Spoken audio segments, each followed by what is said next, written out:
ভগবান কি বলেন, আমি যার তার হাতে খাই না। তাহলে কার হাতে খাই ভগবান? আমি যার তার হাতে খাই। কত সুন্দর কথা। ভগবান বলেন আমি যার তার হাতে খাই না, আমি যার, আমি তার হাতে খাই। মানে যে আমাকে নিজের করে সঁপে দিয়েছে আমি তার কাছেই যাই। এখান থেকে খুব দামি একটা প্রসঙ্গ মনে পড়ে গেল, একটু বলি। রাত্রি তখন 11টা, খুব মন দিয়ে শুনবেন। ঘড়ির কাটায় রাত্রি তখন 11টা। হঠাৎ একদিন ভগবান শ্রীকৃষ্ণ মাথায় কয়েকটি ইট আর কয়েকটি পাথর নিয়ে ছুটতে ছুটতে দৌড়াতে দৌড়াতে যাচ্ছে। দেখা হয়েছে কার সঙ্গে? না দেবর্ষি নারদের সঙ্গে। নারদ বলছে, প্রভু এ তোমার কেমন লীলা? তোমার অনেক বড় বড় লীলা দেখেছি, কালীয় নাগ উদ্ধার করেছো, তারপর কংস নিধন করেছো, তারপর পুতনা বধ করেছো। এ তোমার কেমন লীলা যে রাত্রি 11টার সময় মাথায় কয়েকটা ইট নিয়ে আর পাথর নিয়ে ছুটে ছুটে যাচ্ছ? বলছে, নারদ আমার একজন ভক্ত আছে, ও আমাকে খুব ভালোবাসে, ওর ভালো ঘর নাই, তাই আমি নিজে ভগবান হয়ে ওর ঘর করে দেওয়ার জন্য যাচ্ছি। তখন নারদ বলছে, সব তো বুঝলাম, ওর ঘর করে দেওয়ার জন্য যাচ্ছ, তা এত রাত্রিবেলায় কেন যাচ্ছ? সকাল বেলাতে গেলেও তো হতো। বলছে, এই যে জিনিসগুলো আমি মাথায় নিয়ে যাচ্ছি না, এগুলো একটাও আমার নয়, চুরি করা জিনিস। যদি সকাল বেলায় চুরি করতে যাই, লাঠি মেরে পিঠ ভেঙে দেবে একদম। তাই আমি রাত্রিবেলায় চুরি করে আজ 11টার সময় ছুটতে ছুটতে যাচ্ছি। নারদ মনে মনে চিন্তা করলো, আহারে কত বড় মাপের ভক্ত, যে ভক্তের ডাকে স্বয়ং ভগবান নিজে চুরি করে ঘর করছে। একবার দেখতেই হবে ভক্তটা কেমন। এবার যেই না গেছে, বলছে কোথায় ভক্তের বাড়ি? ভক্তের বাড়ি হলো বৃন্দাবনে। নারদ মুনি একটি ব্রাহ্মণের বেশ ধারণ করেছে, মা খুব মন দিয়ে শুনবেন। একটি ব্রাহ্মণের বেশ ধারণ করে নারদ মুনি বৃন্দাবনে গেছে। দেখছে রাত্রিবেলায় 11টার সময় তখন একজন কাটারিতে ধার করছে, কাটারি ধার করছে। মনে মনে চিন্তা করছে, একে কি কৃপা করবে? হ্যাঁ গো, তোমার নাম কি? বলে, আমার নাম, আগে আমার নাম মাধব দাস। আর মনে মনে চিন্তা করছে, তাহলে মনে হয় মাংস কাটে। তাহলে কি এমন করলো যে একে ভগবান কৃপা করবে? বলছে, হ্যাঁ গো, তুমি এই যে কাটারি ধার করছো, কাটারিটাতে করবে কি? বলছে, আমার টার্গেট লিস্টে 3 জন আছে, আমি 3 জনের নাম লিস্ট করে রেখেছি, যদি পাই না বেটাদেরকে কাটারি দিয়ে শেষ করে দেবো। ভগবান মনে মনে চিন্তা করছে, খুনিকে ভগবান কৃপা করবে? তা 3 জনাকে যে মারবে তার মধ্যে প্রথম কে? বলছে, নাম শুনবে? প্রথম জনার নাম হলো ভক্ত প্রহ্লাদ। বলছে, সে কি বলছো? এত বড় নারায়ণের ভক্ত প্রহ্লাদ, জন্ম হয়েছে দৈত্যকুলে, তাও নারায়ণকে ভালোবাসে, ওকে মারবো? বলে, হ্যাঁ ওকে মারবো। বলে, কেন? কেন মারবো জানো? সবে মাত্র লক্ষ্মী দেবী থালা ভর্তি খাবার দিয়ে আজ নারায়ণকে খেতে দিয়েছে। এবার নারায়ণ যেই না খাবারটা মুখে তুলতে যাবে, সেই সময় হিরণ্যকশিপু মানে প্রহ্লাদের বাবা প্রহ্লাদকে গরম তেলে চোবানোর জন্য ছাড়ছে। এবার যেই না নারায়ণ মুখে খাবারটা নিতে যাবে, তার আগে প্রহ্লাদ বলে দিয়েছে, হে নারায়ণ কৃপা করো। কেন বাবা প্রহ্লাদ, একটু পরে ডাকতে পারলি না? নারায়ণ খেতে পেল না, না খেয়ে তোর কাছে দৌড়ে যেতে হলো, তোর তো ভগবানের কৃপা আছে, মরে তো আর যেতিস না, একটু পরে ডাকতে পারতিস। নারদ মনে মনে চিন্তা করছে, কত বড় মাপের ভক্ত যে ওর জন্য ভগবান খাওয়া ছেড়ে গেছে, তাই বলছে ওকে মেরে দেবো। প্রথম জনের নাম ভক্ত প্রহ্লাদ, সে বুঝলাম। দ্বিতীয় জনের নাম কি? বলে, দ্বিতীয় জনের নাম শুনবে? দ্বিতীয় জনের নাম আরো সাংঘাতিক। কি? দ্বিতীয় জনের নাম হলো মহাভারতের অর্জুন। বলে, কেন অর্জুনকে কেন মারবে? বলছি, এত বড় কুরুক্ষেত্রের যুদ্ধ হলো, কেন কৃষ্ণকেই সামনে বসাতে পেলি, রথে নিজে বসতে পারলি না? যখন কতজনা আমার গোবিন্দের অঙ্গে তীর ছাড়লো, আর যুদ্ধ শেষে গোবিন্দ যখন তীরগুলোকে এক এক করে বক্ষ থেকে বার করলো, গোবিন্দের অঙ্গে কতই না ক্ষত বিক্ষত হলো, রক্ত বেরিয়ে গেল। তাই ওই অর্জুনকে যদি পাই না, অর্জুনকে আমি কাটারি দিয়ে শেষ করে দেবো। বলছে, 2 জনের নাম তো শুনলাম, এবার তৃতীয় জনের নাম কি? না তখন মাধব দাস বলছে, ওর নাম তো মুখেই নেবেন নয়, বেটাকে যদি পাই না এখনই শেষ করে দেবো। বলছে, কি নাম সেটা তো বলো। বলছে, ওর নাম হলো নারদ। নারদ মনে মনে চিন্তা করছে, ভাগ্যে বাবা ব্রাহ্মণ সেজে এসেছিলাম, তাছাড়া এখনই আমার বাসি সাধ্যের লিস্ট বেরিয়ে যেত। জয় নিতাই। খুব মন দিয়ে শুনলেন। নারদ বলছে, তাহলে নারদকে কেন মারবে? বলছে, ও বেটা 24 ঘন্টা নারায়ণ আর নারায়ণ। নারায়ণ খাচ্ছে তাও নারায়ণ, নারায়ণ বসছে তাও নারায়ণ, নারায়ণ কোথাও যাচ্ছে তাও নারায়ণ, নারায়ণ সব কাজ ছেড়ে আমার ওর কাছে যেতে হচ্ছে, তাই ওই নারদকে যদি পাই না শেষ করে দেব। এতক্ষণ নারদের মনে দুঃখ হচ্ছিল, মা এখন আর দুঃখ হয় নাই। এবার নারদ কি করেছে জানো, ভগবান যেখানে কয়েকটা ইট পাথর নিয়ে যাচ্ছিল মাথায় করে, নারদ আরো কয়েকটা ইট পাথর ভগবানের মাথাতে চাপিয়ে দিয়েছে। নাও ভগবান নাও, এই কমে হবে না, আরো কয়েকটা নিয়ে যাও, কারণ এমন ভক্ত, এমন ভক্ত কভু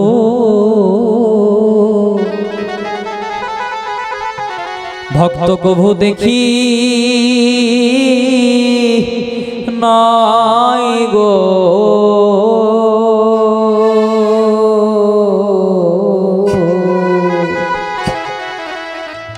এমন ভক্ত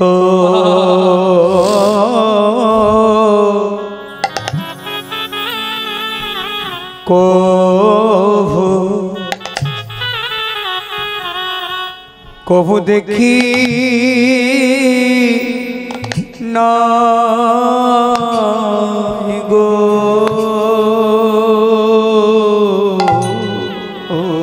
এমন ভক্ত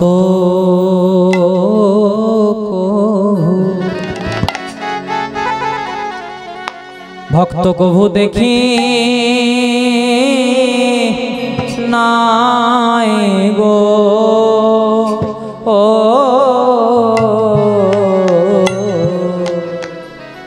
ভক্ত ভক্ত কভু আমি কভু দেখি নাই গো। জগতে তোমার অনেক ভক্ত আছে, কেউ তোমায় চিড়ে কলা বাতাসা ছানা দিয়ে সেবা দেয়,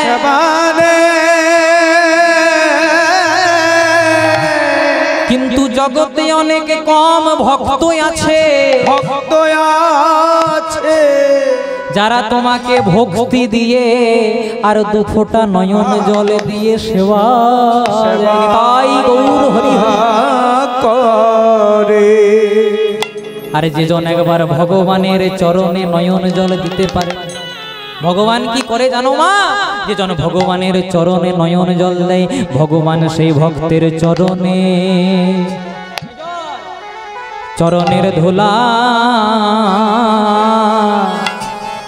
চরণের ধুলায় অঙ্গে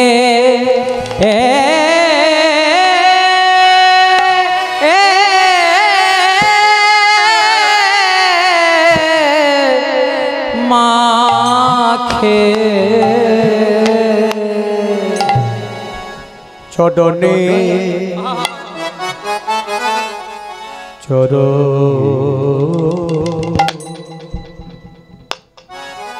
ভক্তির চরণে, চরণের ধুলা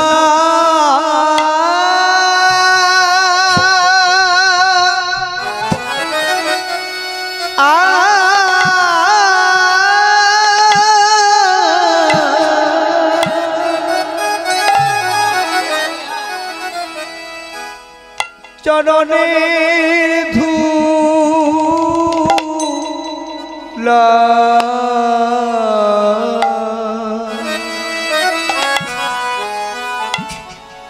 চরণের ধুলা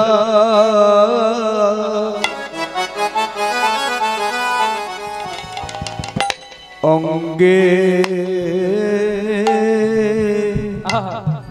অঙ্গে মাখে,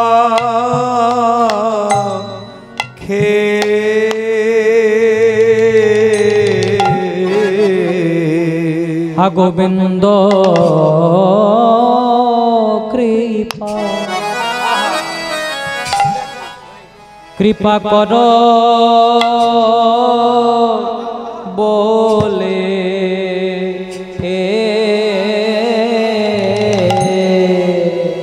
ভক্তির চরণে ধুলা অঙ্গে মাখে,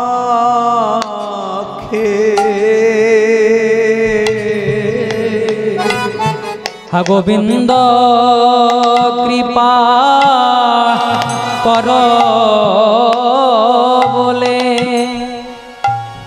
চরণের ধুলায়া অঙ্গে মাখে গোবিন্দ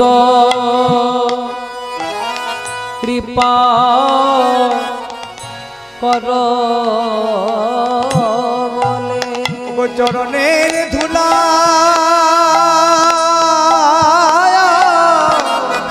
অঙ্গে মাখে মাইরায়ুলো ওলো ওলো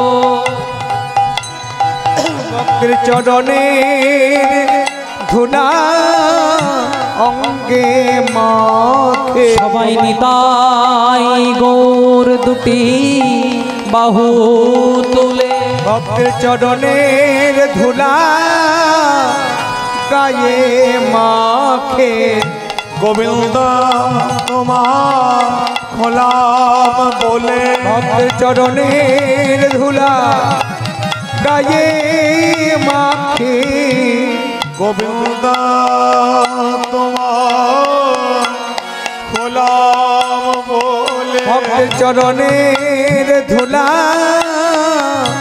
গায়ে মাখে গোবিন্দ কৃপা কর বলে ভক্তের চরণের ধুলা গায়ে মাখে গোবিন্দ কৃপা কর বলে ভক্তের চরণের ধুলা গায়ে মাখে গোবিন্দ কৃপা কর ভক্তের চরণের ধুলা গায়ে মাখে গোবিন্দ কৃপা কর ভক্তের চরণের ধুলা গায়ে মাখে গোবিন্দ কৃপা কর ভক্তের চরণের ধুলা গায়ে মাখে গোবিন্দ কৃপা কর বলে চরণের ধুলা গায়ে মাখে গোবিন্দ তোমার গলা বলে চরণের ধুলা গায়ে মাখে গোবিন্দ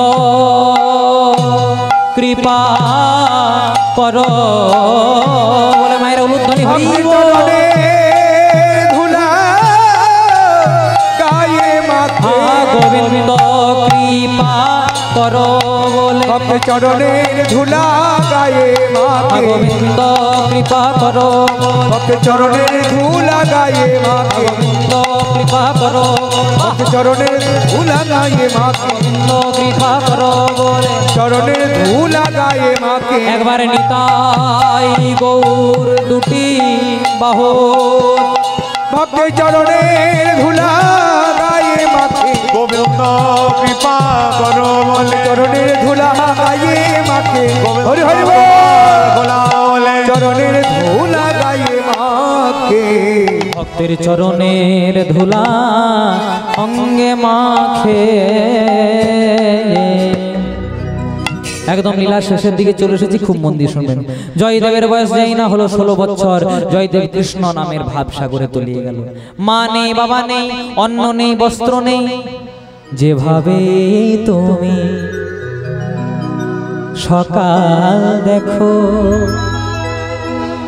সূর্য কিন্তু একটাই।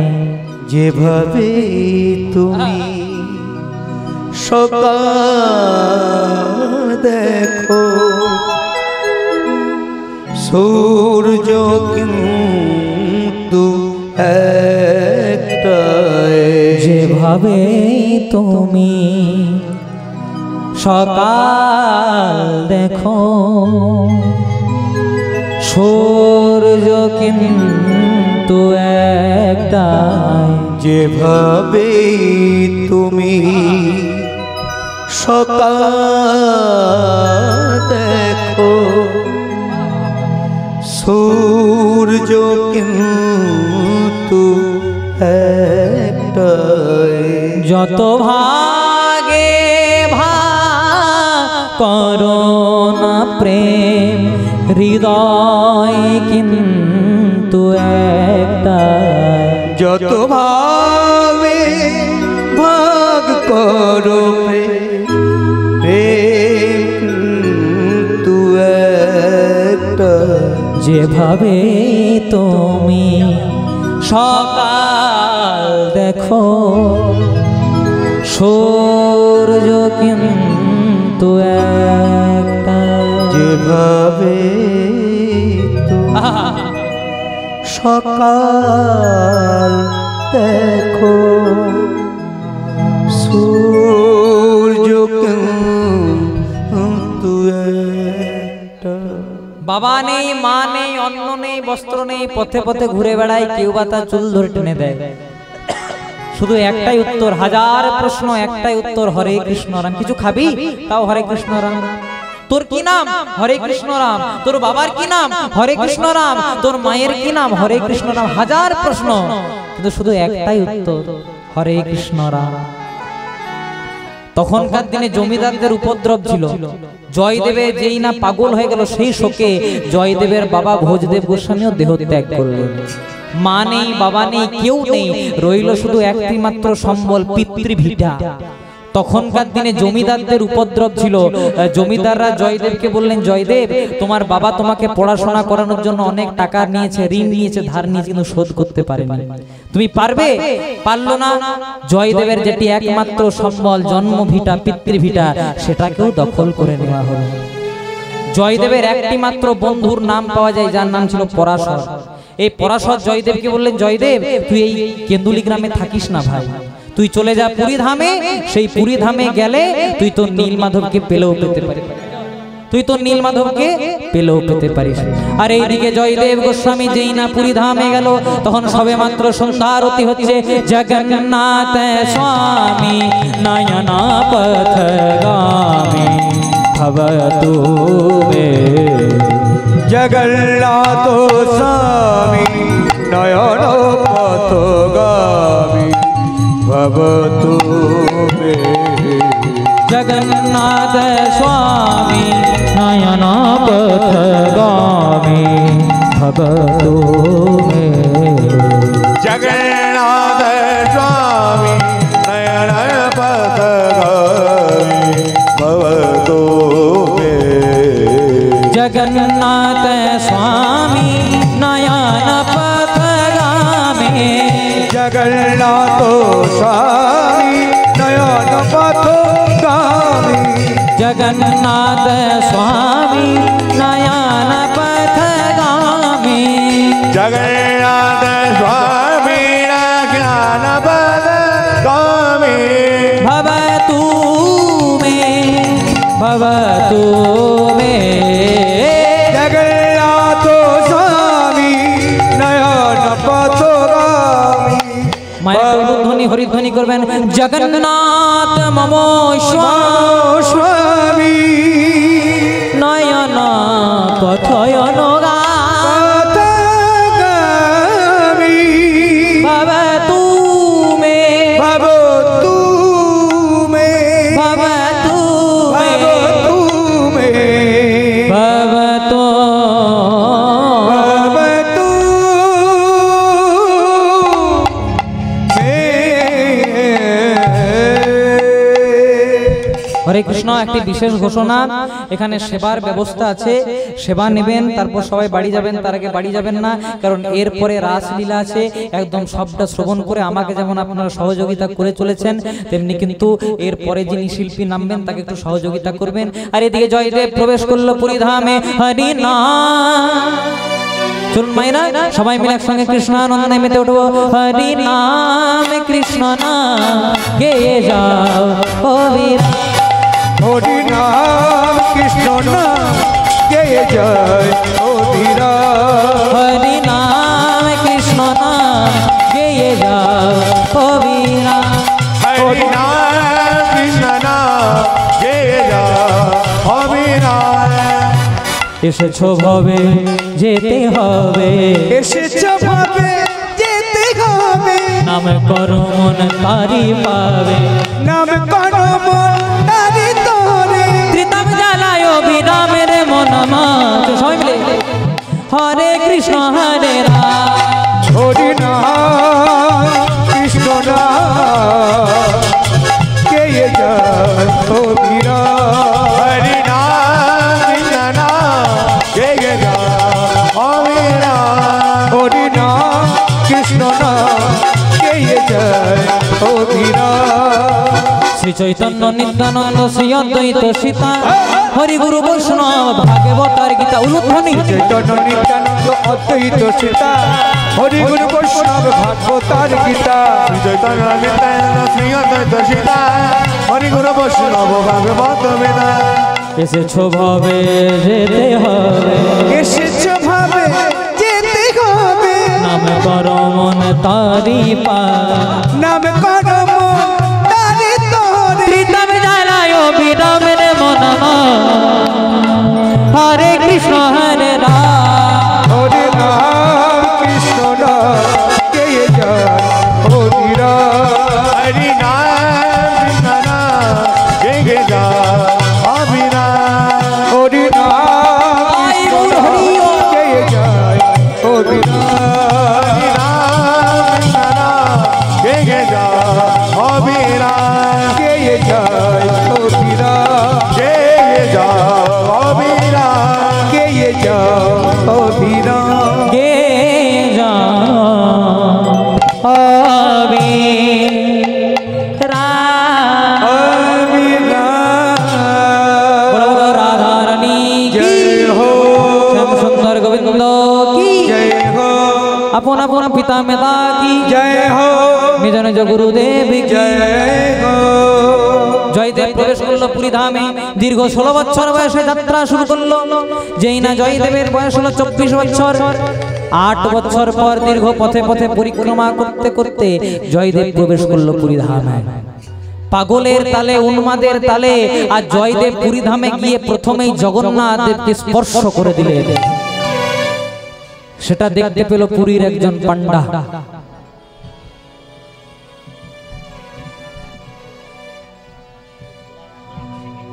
সেটা দেখতে পেল পুরীর একজন পান্ডা। ছুটতে ছুটতে দৌড়াতে দৌড়াতে আরো পান্ডাদেরকে খবর দিল, তাড়াতাড়ি করো, একজন পাগল, একজন উন্মাদ আমাদের জগন্নাথ দেবকে স্পর্শ করে অপবিত্র করেছে, অশুচি করেছে। জয়দেবের চুলের মুঠিটাকে ধরে এনে শুরু হলো বেত্রাঘাত। মারতে মারতে মারতে মারতে আজ ওই পুরী ধামের মাটি রক্তে ভিজে, নয়নের জলে ভিজে কাদা হয়ে গেল। অচৈতন্য হয়ে পড়ল জয়দেব ওই পুরীর মন্দিরে। সবাই মনে মনে চিন্তা করলো হয়তো জয়দেব মারা গেছে। কিন্তু একটিবার কৃষ্ণ নাম যাহার বদনে, সংসারে কাহার এমন শক্তি আছে তারে বধিবে পরাণে। সবাই মনে মনে চিন্তা করলো জয়দেবের হয়তো দেহটা মারা গেছে। তাই সবাই করলো কি, রাত্রির অন্ধকারে ওই জয়দেবের দেহটাকে পুরীর স্বর্গদ্বারের ঘাটে ভাসিয়ে দিয়ে চলে। এত বড় একটা ঘটনা ঘটলো রাত্রির অন্ধকারে, কেউ বুঝতে পারলো না। কিন্তু সকলকে ফাঁকি দেওয়া যায়, একজনাকে কি ফাঁকি দেওয়া যায় মা? রাত্রিবেলায় এত বড় একটা অঘটন ঘটলো, পুরীর মন্দির থেকে জয়দেবকে ভাসিয়ে দেওয়া হলো, কিন্তু সেটা কেউ বুঝতে পারলো না। অন্তর্যামী জগন্নাথ আর থাকতে পারলেন না। রাত্রিবেলায় যখন পুরীর প্রধান পুরোহিত ঘুমিয়ে আছেন, জগন্নাথ দেব স্বপ্নাদেশ করলেন। স্বপ্নে দেখলেন জগন্নাথ দেবের দেহ থেকে, নিম কাঠের দেহ থেকে যেন রক্ত ঝলসে ঝলসে পড়ছে। পুরীর পান্ডা বললেন, কি জগন্নাথ, তোমার দেহ থেকে রক্ত কেন? আমরা কি তোমার সেবা অপরাধ করলাম? ওরে, তোরা আমার সেবা অপরাধ করিসনি, কিন্তু তোরা কাকে বেত্রাঘাত করেছিস জানিস? ও সামান্য কেউ নয়। যার ডাকে আমি কিছুদিনের মধ্যে গোলক ছেড়ে ভূলোকে নেমে যাব, যার শ্লোক আমি স্বয়ং মুখে ব্যাখ্যা করব, সেই ভক্ত কবি জয়দেব গোস্বামীকে তোরা বেত্রাঘাত করেছিস। আর আমার দেহ থেকে রক্ত কেন জানিস? যতবার জয়দেবকে তোরা বেত্রাঘাত করেছিস, ও ততবার নীলমাধব নীলমাধব নাম ধরে চিৎকার করেছিস। হরি বল, হরি বল। আর যতবার নীলমাধব নীলমাধব নামে চিৎকার করেছে, ভক্তের অঙ্গের কষ্ট, জ্বালা, যন্ত্রণা সব আমি আমার নিজের অঙ্গে নিয়েছি। ভক্ত বড় শক্ত, পণ্ডিত রইল বসে, বৃক্ষের ফল বৃক্ষেই রইল, শুধুমাত্র বৃন্তটি গেল খসে। ভগবানকে যদি কেউ পায় তাহলে ভক্তই পায়। এই সংসারে যার ধন আছে মা, তাকে বলে ধনী। যার মান আছে তাকে বলে মানি। যার পাণ্ডিত্য আছে তাকে বলে পণ্ডিত। কিন্তু ধন থাকলে ভগবানকে পাওয়া যায় না, মান থাকলে ভগবানকে পাওয়া যায় না, পাণ্ডিত্য থাকলে ভগবানকে পাওয়া যায় না। তাহলে পাওয়া যায় কি দিয়ে? যেটা ধনীর থাকে না, মানির থাকে না, পণ্ডিতের থাকে না, শুধুমাত্র থাকে একজনার, যার নাম হলো ভক্তের। ভক্তের মনের শুদ্ধ প্রেম এবং ভক্তি। তাই তো মীরাবাই বলেছেন, বিনা প্রেম সে নাহি মিলে নন্দলাল। ভগবান যদি টাকা পয়সার কাঙাল হতো, ভগবান যদি প্রেমের কাঙাল না হতো না, তাহলে কোনোদিনও ওই দুর্যোধনের বাড়ির সেবাটা ছেড়ে ওই বিদুরের স্ত্রীর কাছে কলার খোসা খেতে যেত না। একদিন দুর্যোধন 52 ব্যঞ্জন রন্ধন করলেন আর মনে মনে চিন্তা করলেন, আজকে গোবিন্দকে এমন সেবা দেব, জগতে এই সেবা কেউ কোনোদিনও দিতে পারেনি। যখনই এইটা চিন্তা করলো, তখনই তার 52 ব্যঞ্জন 52 প্রকার অহংকারে পরিণত হলো। কিন্তু ভগবান কোনোদিনও অহংকার সহ্য করতে পারেন না। তাই দুর্যোধনের ওই 52 ব্যঞ্জন ত্যাগ করে রাত্রির অন্ধকারে ছুটে গেলেন বিদুরের বাড়িতে। বিদুরের বাড়িতে যখন গেছে, সবে মাত্র বিদুরের স্ত্রী স্নান করে, শরীরে ভালো বসন নাই, একটাই ছেঁড়া কাপড়। ওই অনেক দরিদ্রের সংসার, একটাই ছেঁড়া কাপড়, ওই ছেঁড়া কাপড়েই প্রত্যেক দিন দিন কাটায়। কাপড়টাকে কেচে এক জায়গায় শুকোতে দিয়েছে আর অন্ধকারে লজ্জাটাকে ঢাকিয়েছে, কখন একবার কাপড়টা শুকাবে তখন বদনে নেব। ভগবান সেই সময় প্রবেশ করলেন। বিদুরের স্ত্রী যেই না দেখতে পেলেন ভগবান প্রবেশ করেছে, তার শরীরে যে বসন নাই এটা খেয়ালেই নাই। এইটা না দেখে একদম ওই নির্বস্ত্র অবস্থায় গোবিন্দকে জড়িয়ে ধরেছে। গোবিন্দ কি আর থাকতে পারে? গোবিন্দ তার নিজের উত্তরীয়টি ওই বিদুরের স্ত্রী রঙে জড়িয়ে দিয়েছে। মা, সংসারে অনেক ভক্ত দেখেছি গো, কেউ চিড়ে, কলা, বাতাসা, ছানা, নবনী দিয়ে সেবা দেয়, কিন্তু মা তোমার মতো এমন প্রেম ভক্তি অনেক কম জনার বাড়িতে পাইবো। মা, আমার বড় খিদে পেয়েছে, কিছু খেতে দেবে? কিছু আছে তোমার বাড়িতে? বিদুরের স্ত্রী গোবিন্দকে বলছে, প্রভু যে বিপদের জন্য তোমাকে ডাকা, তুমি তো আবার সেই বিপদেই ফেলছো গো। বাড়ির পাত্রে পাত্রে খুঁজে খুঁজে যখন কিচ্ছু পেল না, দেখছে একটি মাত্র কলা পড়ে আছে। আমরা কি করি? ওই কলার যেটা খোসা, খোসাটাকে ছাড়াই আর মূল বস্তুটা নিজে গ্রহণ করি। কিন্তু এমন প্রেম, এমন ভক্তি, এমন অনুরাগ যে বিদুরের স্ত্রী কিছু লক্ষ্য করেনি। আজ কোলার খোসাটা ছাড়াচ্ছে আর যেটা কোলার মূল বস্তু সেটা ফেলে দিচ্ছে, আর ওই কলার খোসাটা গোবিন্দের বদনে ফেলে দিচ্ছে। গোবিন্দ সেটাই অম্লান বদনে গ্রহণ করছে। মাগো, আমাকে অনেক জনা অনেক সেবা দেয়, কিন্তু এ সেবা কেউ দেয় নাই গো। আমাকে কেউ দেয় না। এই প্রেম, এই ভক্তি দিয়ে যদি কেউ আমায় ডাকে, আমি কি তার কাছে না গিয়ে থাকতে পারি? এ তো একটা প্রমাণ। আর আরেকটা প্রমাণ কোথায়? ওই বর্ধমান জেলার কাটোয়া থেকে 10 কিলোমিটার দূরে এখনো দাঁড়িয়ে আছে শ্রীখণ্ডের মাটি, যেখানে মুকুন্দ সরকারের সেবিত বিগ্রহ গোপীনাথ। ওই মুকুন্দ সরকারের সেবিত বিগ্রহ গোপীনাথ বাবা ছোট রঘুনন্দন, আপনারা অনেকেই লীলাটা শুনেছেন রঘুনন্দন। বাবা পুজোর কাজে গেছে, ছেলেটাকে বললো, ওরে রঘুরে, আজকে আমার বাড়ি ফিরতে একটু দেরি হবে, ওই ভগবানকে একটু সেবা দিস বাবা, ভগবানকে একটু ভোগ লাগাস। ছোট্ট রঘু তো জানে না যে ভগবানকে তন্ত্র মন্ত্র দিয়ে খাওয়াতে হয়, সত্যি কি ভগবান খায় সেটা জানে না। রঘু মনে মনে চিন্তা করলো, সত্যি বোধহয় ভগবান বাবার হাতে খাবার খায়। তাই বারবার করে রঘুনন্দন গোপীনাথকে, ও গোপীনাথ, এই নাও নাড়ু খাও, নাও খাও, নাড়ু খাও, নাও খাও। কিন্তু মাটির বিগ্রহ তো কি করে খাবে? ও বাবা রোজ তন্ত্র মন্ত্র দিয়ে খাওয়াই, আমি তো তোমার তন্ত্র মন্ত্র জানি না, তাই খাচ্ছ না বলো? অন্তত একটা খাও। তুমি যদি একটা নাড়ুও না খাও, আমি বাবাকে কি জবাব দেবো যে আমি গোপীনাথকে কি খাইয়েছি? কিছুতেই যখন খাচ্ছে না, তখন রঘুনন্দন বলে, তারা দাঁড়াও গোপীনাথ, তোমাকে কথা দিলাম, তুমি যদি এখনই আমার হাত থেকে যদি নাড়ু না খাও, আমি মাথাটা তোমার মন্দিরে কুপিয়ে প্রাণ ত্যাগ করব।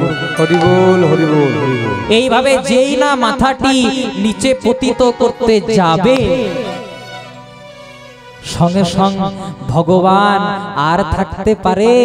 ওই রঘুর গোপীনাথের ওই মৃন্ময় মূর্তি থেকে চিন্ময় হয়ে আজ গোপীনাথের, আজ রঘুনন্দনের মাথাটা তুলে দিয়েছে। ওরে রঘু রে, রঘু আমি অনেক বাড়িতে খেয়ে বেড়াই রে, দে দে নাড়ু দে।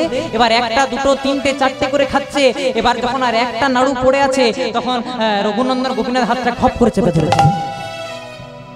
দাঁড়াও গোপীনাথ, যখন খেতে বলি তখন খেতে চাও না, আর যখন খেতে শুরু করো তখন থামতেই চাও না। একটা অন্তত রাখো, তারা বাবাকে কি প্রসাদ দেব? ভগবান রঘুনন্দনের চরণ দুটিকে জড়িয়ে ধরে বলছে, ওরে রঘু রে, আমি অনেকের বাড়িতে খেয়ে বেড়াই,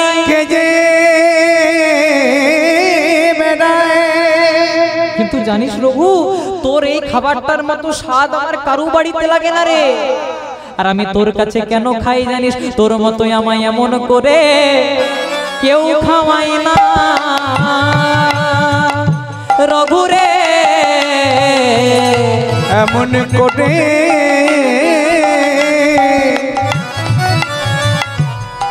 কেউ খাওয়াই না রঘু রে। তোর মতো এমন, তোর মতো এমন করে, এমন করে কেউ খাওয়াই না। দুটো নয়ন জলে, দুটো নয়ন জলে বুক ভাসায়,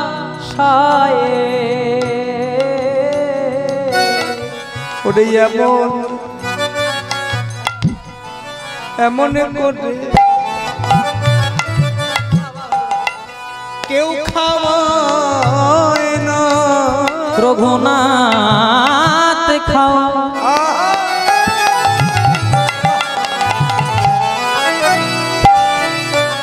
রঘুনাথ খাও খাও বলি এ তোর মতো চোখের জলে, দুটো নয়ন জলে বুক ভাসায় রঘুনাথ খাও খাও, দুটি নয়ন জলে বুক ভাসায় গোপীনাথ খাও খাও ওরে নয়ন জলে বুক ভাসায় রঘুনাথ খাও খাও বলে, নয়ন জলে বুক ভাসায় দুটি নয়ন জলে বুক ভাসায় গোপীনাথ খাও খাও, দুটো নয়ন জলে বুক ভাসায় খাও খাও খাও বলে, দুটো নয়ন জলে বুক ভাসায় গোপীনাথ খাও খাও বলে, দুটো নয়ন জলে বুক নাথ খাও খাও, দুটো নয়ন জলে বুক ভাসায় খাও খাও খাও বলে, দুটো নয়ন জলে বুক ভাসায় নাথ খাও খাও বলে, একবার নিতাই গৌর হরি বলে বল, খাও খাও খাও বলে, হরি গরি গরি বলে, খাও খাও খাও বলে, তোর মতো এমন করে কেউ খাওয়ায় না।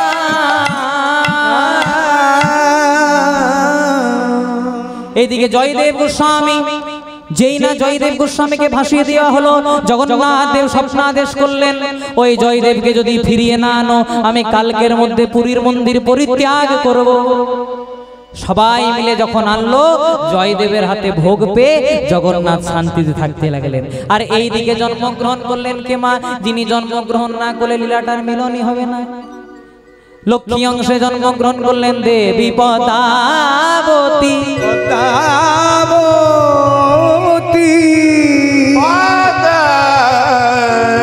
দেবী পদ্মাবতী যাহার মিলনে পাবে যুগল পিরিতি পিরিতি যাহার মিলনে পাবে যুগল পিরিতি যুগল পিরিতি যুগল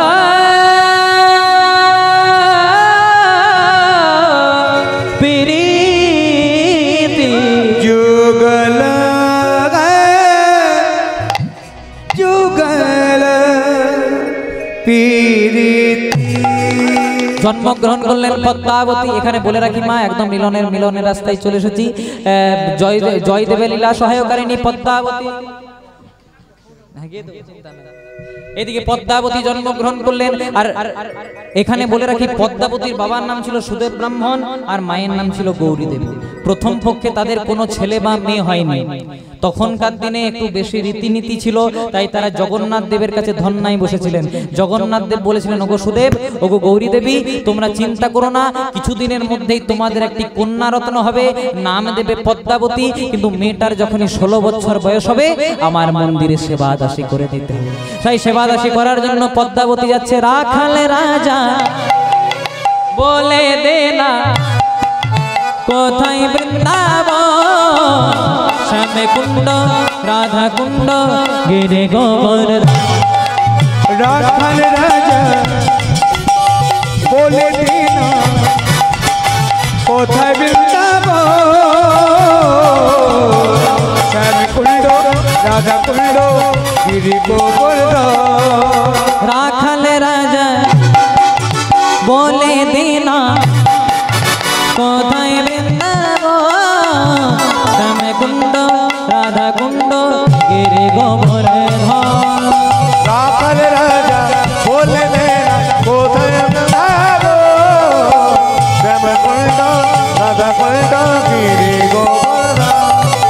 ভগবতী শ্রী যমুনা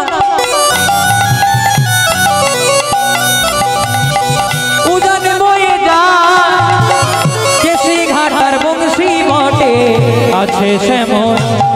ও ভাগবতী শ্রী যমুনা উজান বয়ে যায়, কেশি ঘাটার বংশী বটে আছে শ্যামরায়। ও ভগবতী শ্রী যমুনা উজান বয়ে যায়, কেশি ঘাটার বংশী বটে আছে শ্যামল। ভাগবতী শ্রী যমুনা উজান হয়ে যায়, কেশি ঘাটার বংশী বটে আছে শ্যামরায়। ও মায়েরা, এত ঠান্ডা লাগেনি তো? চলুন হাতগুলো তুলতে হবে সবাই মিলে একসঙ্গে গাইবো। বলে বাঁশরি বাজাই রে কালা, মুরলি বাজায়, কমল ডালে বসে কালা মুরলি বাজায়। হরিব বাঁশরি বাজাই রে কালা, মুরলি বাজায়, তোমার ডালে বসে কালা বাঁশরি বাজায়। বলে বাঁশরি বাজাই রে কালা, মুরলি বাজায়, কমল ডালে বসে কালা মুরলি বাজায়। বাঁশরি বাজাই রে কালা, বাঁশরি বাজায়, বাঁশরি বাজাই রে কালা, বাঁশরি বাজায়। ও বাঁশি রাধা, ও বাঁশি রাধা, ও বাঁশি রাধা, রাধা বলে বৃন্দাবনে বাজনা। ও বাঁশি রাধা, বাঁশি রাধা, বাঁশি রাধা, রাধা বলে বৃন্দাবনে বাজে। ও বাঁশি রাধা, রাধা বলে বৃন্দাবনে বাজনা। রাধা রাধা বলে বৃন্দাবনে মানে। রাধে রাধে রাধে রাধে জয় রাধে, রাধে রাধে রাধে রাধে জয় রাধে।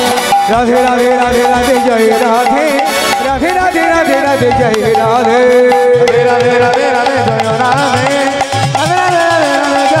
রাধে। রাধে রাধে রাধে রাধে জয় রাধে, রাধে রাধে রাধে রাধে জয় রাধে। ও বাঁশি রাধা, ও বাঁশি রাধা, রাধা বলে বৃন্দাবনে। ও বাঁশি রাধা, বাঁশি রাধা, ও বাঁশি রাধা, রাধা বলে বৃন্দাবনে বাজে। বাঁশি রাধা রাধা বলে হরি হরি বল। বৃন্দাবনে বাজে। ও বাঁশি রাধা, বাঁশি রাধা, ও বাঁশি শ্রাবণে মাঝে। জানি তাই। আর 15 মিনিট পরে আমি হরিবাসর থেকে নামবো, ঠিক 6টাতে উঠেছি, ঠিক 10টাতে শেষ করব। 3 ঘন্টাতে গান শেষ করি, কিন্তু আজকে এখানে 10টা পর্যন্ত গাইতেই হবে, 4 ঘন্টা। নিতাই গৌর প্রেমানন্দে হরি হরি বল। খুব মন দিয়ে শুনবেন। আর 15 মিনিট পর দল আসবে, তার আগে আমরা লীলাটার মিলন করব, খুব মন দিয়ে শুনবেন। এইদিকে জন্মগ্রহণ করলেন পদ্মা, এইদিকে জন্মগ্রহণ করলেন পদ্মাবতী। আর দেখতে দেখতে মেয়েটার বয়স 16 বছর হয়ে গেল।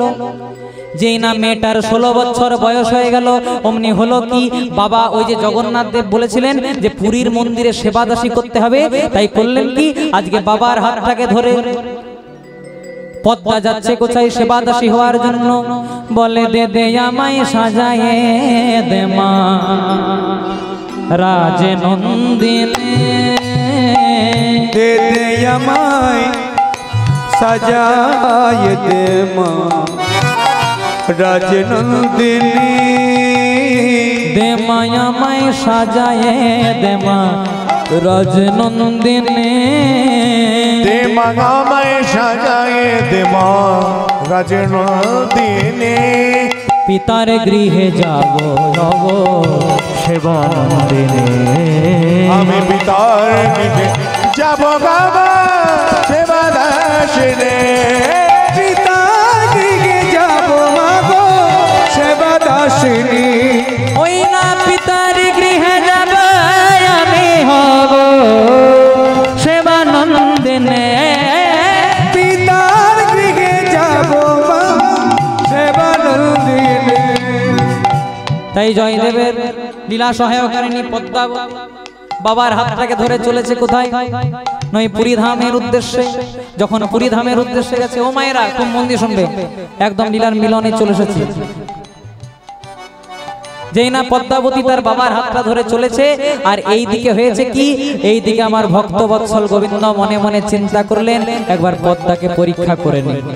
তাই পদ্মাকে পরীক্ষা করার জন্য সেই 5 বছরের বালক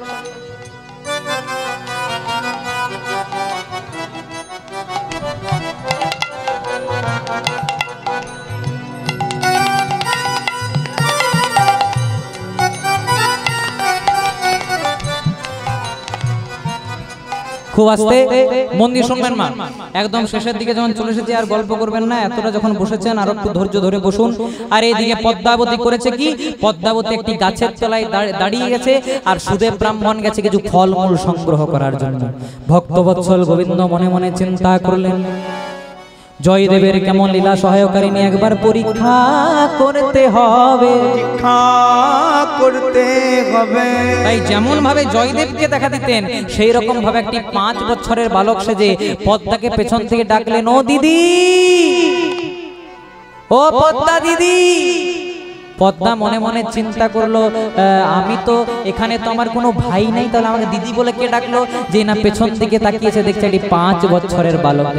হ্যাঁ রে, তুই যে আমাকে দিদি বললি, তুই আমাকে চিনিস, তুই আমাকে জানিস? ভগবান মনে মনে চিন্তা করলেন, এই না হলে লীলা সহায়কারিণী জয়দেব যা যা প্রশ্ন করেছিল এই তাই তাই প্রশ্ন করছে।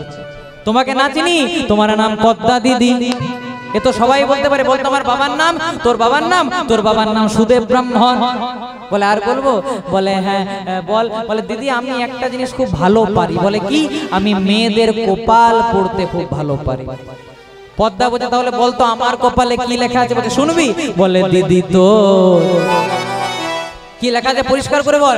বলে দিদি তো ফুল ফুটেছে, দিদি তো ফুল ফুটেছে, দিদি তো ফুল ফুটেছে, দিদি তো ফুল ফুটেছে, মরা গাঙ্গে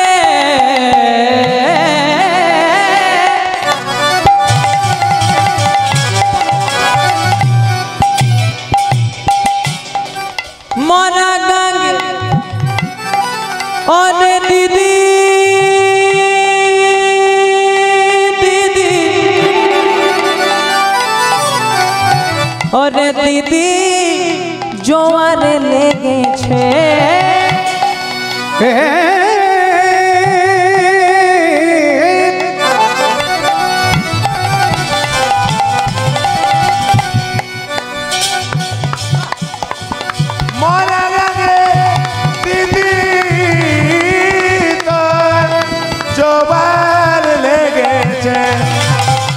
ও দিদি বলে পরিষ্কার করে বল, হেয়ালি করিস না।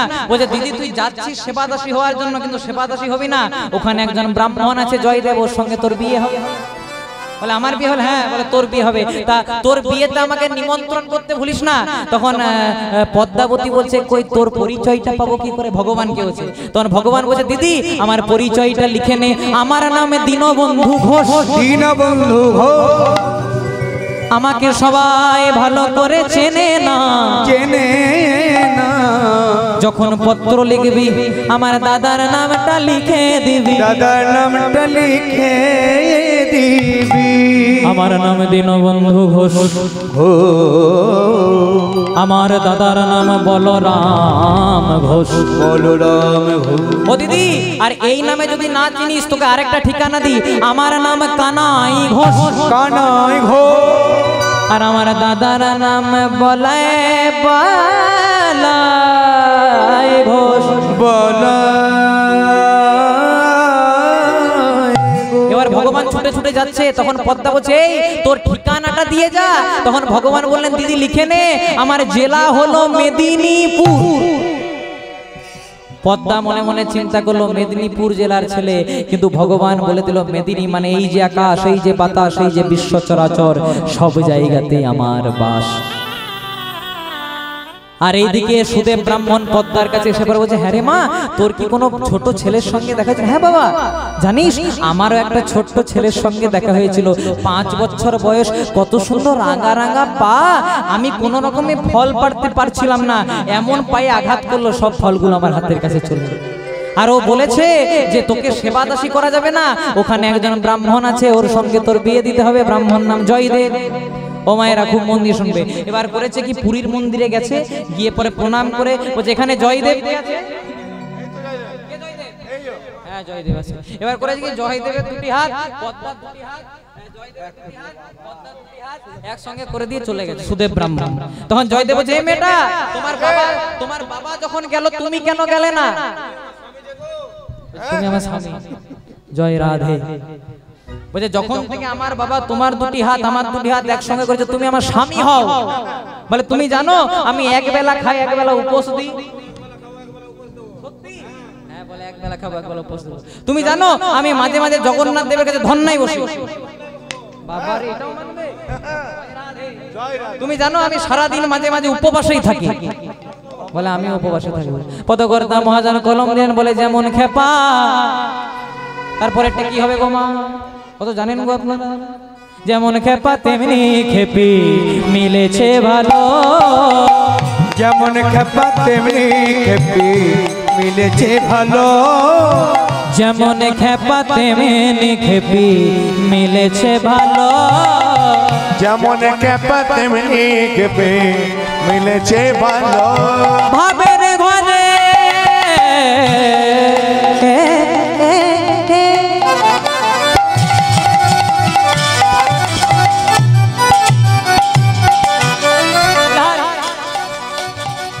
ভাবের ঘরে ভাব জমাতে,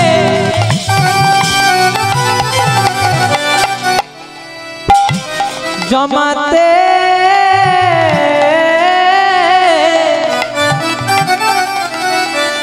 বিধি মে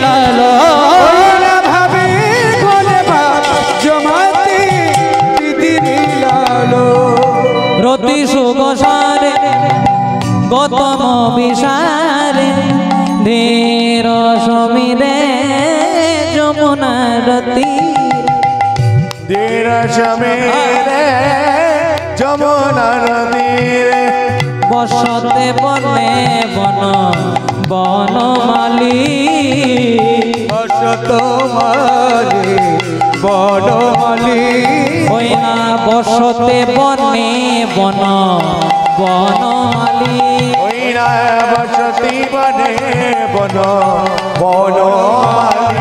হরে কৃষ্ণ কৃষ্ণ কৃষ্ণ কৃষ্ণ হরে হরে, হরে রাম, রাম রাম হরে হরে, हरे कृष्ण कृष्ण कृष्ण हरे हरे, हरे राम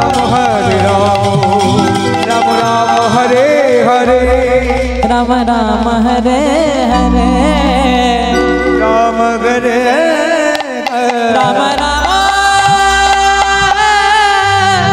हरे हरे।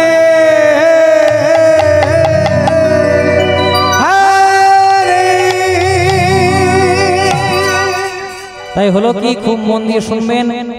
এবার একদম দশম দশার কথা, যে শ্লোকের জন্য আজকে জয়দেব গোস্বামীর গীত গোবিন্দম বিখ্যাত। জয়দেব গোস্বামীর কোন শ্লোক? স্বরাগারালা খণ্ডলা মামা শিরসি মণ্ডলা। পুরী ধামে লীলা শেষ করলেন।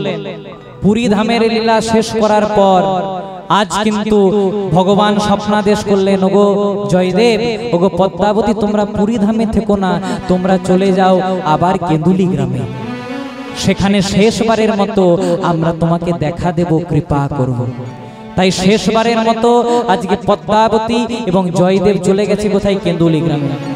সাধন ভজন কৃষ্ণ ভাবি মন, কেঁদুলির পথে ধাই, হরি নাম কৃষ্ণ নাম স্মরণ করি পথে চলে। একদম দশম দশার কথা। জয়দেব গোস্বামী গীত গোবিন্দমে কলম দিলেন, স্বরাগারালা খণ্ডলাম মামা শিরসি মণ্ডলাম। তারপরে যে আর জয়দেব কি লিখবেন ভেবে পাচ্ছেন না, কলম থেমে গেল। জয়দেব পদ্মাকে বলল, পদ্মা, প্রত্যেক দিন তো লিখি, কোনোদিনও তো কলম থেমে যায় না। পদ্মাবতী বলছে, স্বামী, প্রত্যেক দিন তো লেখো, আজকে বোধহয় একটু কিছু হয়েছে, তুমি যাও, তাড়াতাড়ি যাও, স্নান করে এসো। তারপর অজয় নদীতে স্নান করে সে ভগবানকে ভোগ দেবে, আর সেবা পেয়ে আমরা আবার ভজন কুটিরে প্রবেশ করব। জয়দেব গেল স্নান করতে, আর এইদিকে ভক্ত বৎসল গোবিন্দ আমার জয়দেবের নকল মূর্তি ধারণ করে পদ্মাবতীর দরজায় এলেন। জয়দেব গেছে স্নান করতে, কিন্তু এইদিকে ভগবান জয়দেবের নকল মূর্তি ধারণ করে পদ্মার দরজায় এসে পড়ে, বলেন, পদ্মা, ও পদ্মা। যেই না পদ্মা পদ্মা নাম ধরেছে, আজকে পদ্মাবতী চুপ চুপ। কই প্রত্যেক দিনই তো স্বামী ডাকে, কিন্তু এই ডাক তো প্রত্যেক দিনের ডাকার মতো নয়। স্বামী, প্রত্যেক দিন যাও স্নান করতে, কই এত তাড়াতাড়ি তো আসো না। তখনও পর্যন্ত পদ্মাবতী জানে না, পদ্মাবতী যাকে পূজা করে সে হলো তার বাড়ির অচল নীলমাধব, আর তার দরজায় এসেছে তার বাড়ির সচল নীলমাধব। জয়দেব লিখেছে, স্বরাগারালা খণ্ডলাম মামা শিরসি মণ্ডলাম, চলে গেছে। আর এই দিকে ভগবান আমার জয়দেবের নকল মূর্তি ধারণ করে পদ্মার দরজায় এসেছে। পদ্মা বলছে, স্বামী, প্রত্যেক দিন তো স্নান করো, ওই এত তাড়াতাড়ি তো আসো না। জয়দেব বলছে, ভগবান বলছে, ওগো, আমি তো প্রত্যেক দিন স্নান করি, আজকে স্নান না করেই চলে এসেছি। কেন? ওই যে লিখেছিলাম স্বরাগারালা খণ্ডলাম মামা শিরসি মণ্ডলাম, তারপরে কি লিখবো ভেবে পাচ্ছিলাম না, বুঝতে পেরেছি, তাই তাড়াতাড়ি ছুটে চলে এসেছি। পদ্মাবতী, আমাকে তাড়াতাড়ি সেবা দাও, আমার যে ভজন কুটিরে যাওয়ার সময় হয়ে গেল। পদ্মাবতী বলছে, স্বামী, প্রত্যেক দিন তো নীলমাধবকে ভোগ দিই, তারপরে তো তুমি সেবা পাও। আজ ভগবান বলছে, আজকে প্রথমে আমাকেই সেবা দাও, আর কোনো অন্য নীলমাধবকে দিতে হয় না, প্রথমে আজকে আমাকেই সেবা দাও। এবার পদ্মাবতী কি রন্ধন করেছে? একটু অন্ন আর একটু শাক অন্ন। গরিবের সংসার, অভাবের সংসার, ভগবান সেটাকে অম্লান বদনে একটু শাক অন্ন দিয়ে আর একটু অন্ন দিয়ে সেটাকে যেই না মুখে তুললে আর থাকতে পারলেন না পদ্মা। অনেকের কাছে যাইবো, অনেক জনা পঞ্চ ব্যঞ্জন দিয়ে আমাকে বিভিন্ন ব্যঞ্জন দিয়ে সেবা দেয়, কিন্তু তোমার এই শাক অন্ন আর অন্নের মতো স্বাদ জানো আমার কোথাও লাগেনি, এই প্রথম লাগলো। পদ্মা, দাও দাও ওই সেবা আমাকে আরো দাও। ভগবানকে যত দিচ্ছে ভগবান তত শাক অন্ন দিয়ে সেটাকে অম্লান বদনে গ্রহণ করছে। এবার যেই না আসল জয়দেব বাড়িতে আসবে তার আগে অন্তর্যামী গোবিন্দ পদ্মাকে বললেন, পদ্মা তোমার শ্রীহস্ত বাড়িয়ে দাও, হাত বাড়িয়ে দিল। এবার ভগবান তার অধরামৃতটি দিয়েছে, আর পদ্মা যেই না ভক্ষণ করেছে, পদ্মার যেন আজকে জাগর, আজ যেন তার সর্বাঙ্গে কি যেন শিহরিত হয়ে উঠল। মনে মনে চিন্তা করছে প্রত্যেক দিনই তো স্বামীর এঠো খায়, অধরামৃত খায়, কিন্তু আজকে যেমন অমৃতে পরিণত হয়েছে। কিন্তু জানে না সে যাকে চিন্তা করছে তার বাড়ির নিজের স্বামী, সে হলো এই জগতের স্বামী পরমানন্দ গোবিন্দ। এবার সেবা নিয়ে পদ্মাকে বলেন, পদ্মা তাহলে এবার আমি ভজন কুটিরে যাই। ছুটতে ছুটতে দৌড়াতে দৌড়াতে আজকে ভজন কুটিরে প্রবেশ করলেন। যেই না ভজন কুটিরে প্রবেশ করলেন, দেখছে গীত গোবিন্দম খোলা। গীত গোবিন্দমে ভক্ত লিখেছে স্বরাগরলা খণ্ডলম মামা শিরসে মণ্ডলম। ভগবান আর থাকতে পারলেন না। ভগবান করলেন কি? ভগবান জয়দেবের আসল মূর্তি ধারণ করে সেইটাতে লিখে দিলেন স্বরাগরলা খণ্ডলম মামা শিরসে মণ্ডলম। ভগবান লিখে দিলেন, দেহি পদপল্লব। প্রবেশ করেছে কুটিরে, আর যেই না দেখেছে পদ্মা সেবা নিচ্ছে। আজ জয়দেব বলেন, পদ্মা তাহলে প্রত্যেক দিন যখন আমি স্নান করতে যাই তুমি সেবা নাও। পদ্মাবতী যেই না সবকিছু খুলে বলেছে, জয়দেবের আর বুঝতে বাকি রইল না তার দরজাতে কে এসেছিল। ছুটতে ছুটতে দৌড়াতে দৌড়াতে ভজন কুটিরে প্রবেশ করলো, দেখছে গীত গোবিন্দম খোলা। জয়দেব লিখেছিল স্বরাগরলা খণ্ডলম মামা শিরসি মণ্ডলম, কে না জানি এসে লিখেছে দেহি পদপল্লব। প্রভু তুমি পদ্মাকে কৃপা করলে, আমাকে করলে না। এই নাও, আমি কিছুক্ষণের মধ্যে এই গীত গোবিন্দমকে সঙ্গে লয়ে ঝাঁপ দিয়ে আমার প্রাণ বিসর্জন করে শেষবারের মতো পদ্মাকে বিদায় জানাচ্ছে। চোখে দেখা হবে না, শুধু দেখা হবে মনে মনে। চোখের দেখা হবে না, পারো তো তা যদি পারো আমায় মনে রেখো, না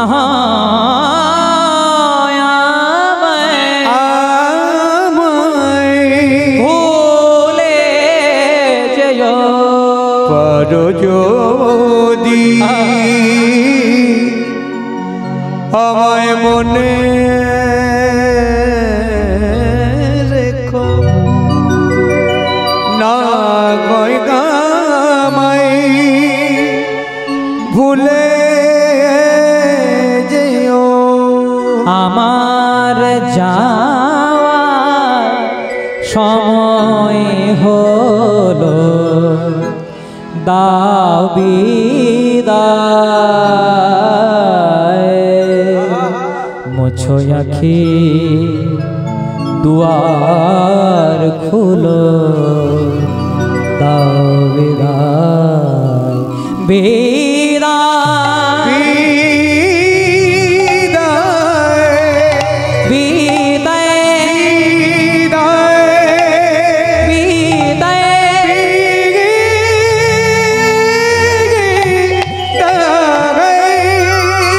এবারে যেই না অজয় নদীতে ঝাঁপ দিতে যাবে, ভগবান পেছনের ডাকে ডেকে উঠলেন, ওগো দাদা গোসাই, দাদা গো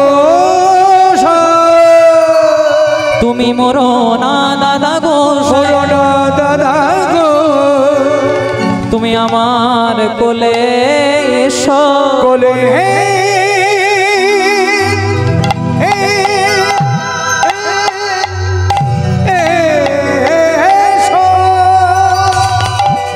আজ আজ ভক্ত শোনে ভগবানের মধুর মিলন, ভক্ত শোনে ভগবানের মধুর মিলন, ভক্ত শোনে ভগবানের মধুর মিলন, ভক্ত শোনে ভগবানের মধুর মিলন। আমার প্রেমানন্দে ভক্তবৃন্দ হরি হরি বল, প্রেমানন্দে ভক্তজন বল হরি বল, ওই না প্রেমানন্দে ভক্তবৃন্দ হরি হরি।